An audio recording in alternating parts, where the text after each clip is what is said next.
Hello बच्चों। तो देखिए आज के वीडियो में हम न्यूनतम विचलन कोण क्या होता है, विचलन कोण क्या होता है, न्यूनतम विचलन की क्या शर्तें होती हैं उसके बारे में पढ़ेंगे। तो मान लीजिए हमारा कोई प्रिज्म है एबीसी। इस प्रिज्म पर मैंने यहां से प्रकाश की किरण आपतित की है, तो ये हमारी आपतित प्रकाश की किरण है। प्रिज्म के इस पृष्ठ पर जब ये आपतित होगी तो एक माध्यम से दूसरे माध्यम में जा रही है, विचलित हो जाएगी और अविलंब की ओर झुकेगी। ये हमारा अविलंब है। तो ये जो प्रकाश की किरण अविलंब की ओर झुक के चलिए, वैसे इसको सीधा ऐसे जाना चाहिए, लेकिन ये ऐसे नहीं गई है क्योंकि माध्यम बदला है तो वो अपने मार्ग से विचलित हो गई। तो जब ये ऐसे जाएगी और यहाँ तक पहुंचेगी, अब देखिए यहाँ से जब प्रिज्म से बाहर निकलेगी तो सघन माध्यम से विरल माध्यम में जाएगी। तो वैसे तो इसको सीधा जाना चाहिए, लेकिन सीधी नहीं जाएगी, बल्कि क्या होगी, जो विचलित होकर ऐसे जाएगी। क्योंकि जब सघन माध्यम से विरल माध्यम में जाती है तो विचलित होती है और अविलंब से दूर हट जाती है। तो ये हमारा अविलंब है, इस अविलंब से ये दूर हट गई है। देखिए आपतित प्रकाश की किरण अविलंब से जो कोण बनाती है उसे आपतन कोण कहते हैं और आई से प्रदर्शित करती है। निर्गत प्रकाश की किरण जो बाहर निकलने वाली है वो अविलंब से जो कोण बनाती है उसे निर्गत कोण कहते हैं और ई से प्रदर्शित करते हैं। देखिए जब ये एबी पृष्ठ है प्रिज्म का, तो एबी पृष्ठ पर जब प्रकाश की किरण आपतित हो रही है तो ये आपतन कोण हो जाएगा और विचलन कोण। तो यहां पर मैंने विचलन कोण को R1 से प्रदर्शित किया है। देखिए यहां पर जो प्रकाश की किरण जब यहां से कांच से अर्थात प्रिज्म से बाहर निकल रही है तो यहां से इस वाले पृष्ठ पर ये आपतित हो रही है, तो ये हमारा आपतन कोण है R2। और यहां से जब बाहर निकल रही है विचलित होकर तो ये हमारा विचलन कोण है E, जो कि निर्गत कोण के बराबर है। ठीक है। अब देखिए हमारा विचलन कोण क्या होता है, पहले विचलन कोण। विचलन कोण तो इसकी क्या डेफिनेशन होती है। देखिए ये हमारी आपतित प्रकाश की किरण है, इसको ऐसे जाना चाहिए, लेकिन ये ऐसे नहीं गई है बल्कि क्या हो गई है, ऐसे गई है। तो देखिए ऐसे जाती, अब जब विचलित होकर ऐसे गई है तो वैसे इसको ऐसे जाना चाहिए, लेकिन ये विचलित हो गई है कितना, इतना। तो यह जो कोण बनेगा इसको बोलते हैं विचलन कोण। डेफिनेशन बड़ी सिंपल सी है कि आपतित प्रकाश की किरण को आगे बढ़ाने पर और निर्गत प्रकाश किरण है, निर्गत प्रकाश की किरण को पीछे हटाने पर जो कोण बनता है उसे विचलन कोण कहते हैं। आपतित प्रकाश किरण आगे बढ़ाओ, निर्गत प्रकाश किरण को पीछे हटाओ और जो कोण बनता है उसको बोलते हैं विचलन कोण और डेल्टा द्वारा प्रदर्शित करते हैं। अब इसके बाद आता है न्यूनतम विचलन कोण। न्यूनतम विचलन कोण, न्यूनतम विचलन कोण क्या होता है। देखिए एक्चुअल में क्या होता है कि आपतन कोण के मान को बढ़ाने पर, आपतन कोण के मान को बढ़ाने पर विचलन कोण का मान घटता जाता है। यानी इस वैल्यू को बढ़ाते जाएंगे तो यह वैल्यू क्या होती जाती है, बढ़ती जाती है। आपतन कोण के मान को बढ़ाने पर विचलन कोण का मान घटता जाता है। और एक स्थिति ऐसी आती है कि घटते घटते वो मान क्या होने लगता है, बढ़ने लगता है।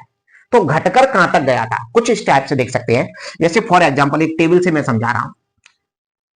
ये हमारा आपतन कोण है और ये हमारा विचलन कोण। आपतन कोण का मान पहले ये वैल्यू हमने ली 30 डिग्री, तो विचलन कोण का मान घटेगा। ये विचलन कोण आया हमारा इनिशियली मान लीजिए 60 डिग्री। ठीक है, इस कोण को लिया 30, जितना आया 60, इसकी वैल्यू हमने बढ़ा दी 45 डिग्री, तो ये कोण क्या होगा, घटेगा। घटकर मान लीजिए ये रहेगा 55। इस कोण को और बढ़ा दो, ये 50 कर दिया, ये रहेगा 53। इसको कर दो हमने 52, ये रहेगा हमारा घटकर 49। इसको कर दिया हमने 55। अब देखिए ये बढ़ने लगेगा, यहां से ये बढ़कर हो गया मान लीजिए फिर से 54, और ये हमने ले लिया 60, तो ये आ गया हमारा फॉर एग्जांपल 58। तो देखिए आपतन कोण के मान को बढ़ा रहे हैं, विचलन कोण का मान क्या होता जा रहा है, घटता जा रहा है। और एक स्थिति ऐसी आती है कि विचलन कोण का मान घटने की बजाय बढ़ने लगता है।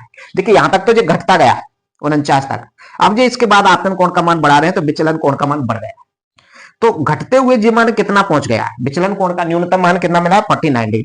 तो इसी को बोलेंगे हम न्यूनतम विचलन कोण और डेल्टा एम से प्रदर्शित करते हैं।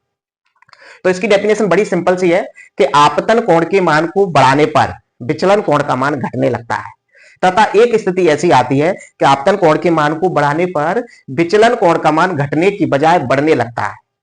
और विचलन कोण के इस न्यूनतम मान को ही न्यूनतम विचलन कोण कहते हैं और इसे डेल्टा एम द्वारा प्रदर्शित करते हैं।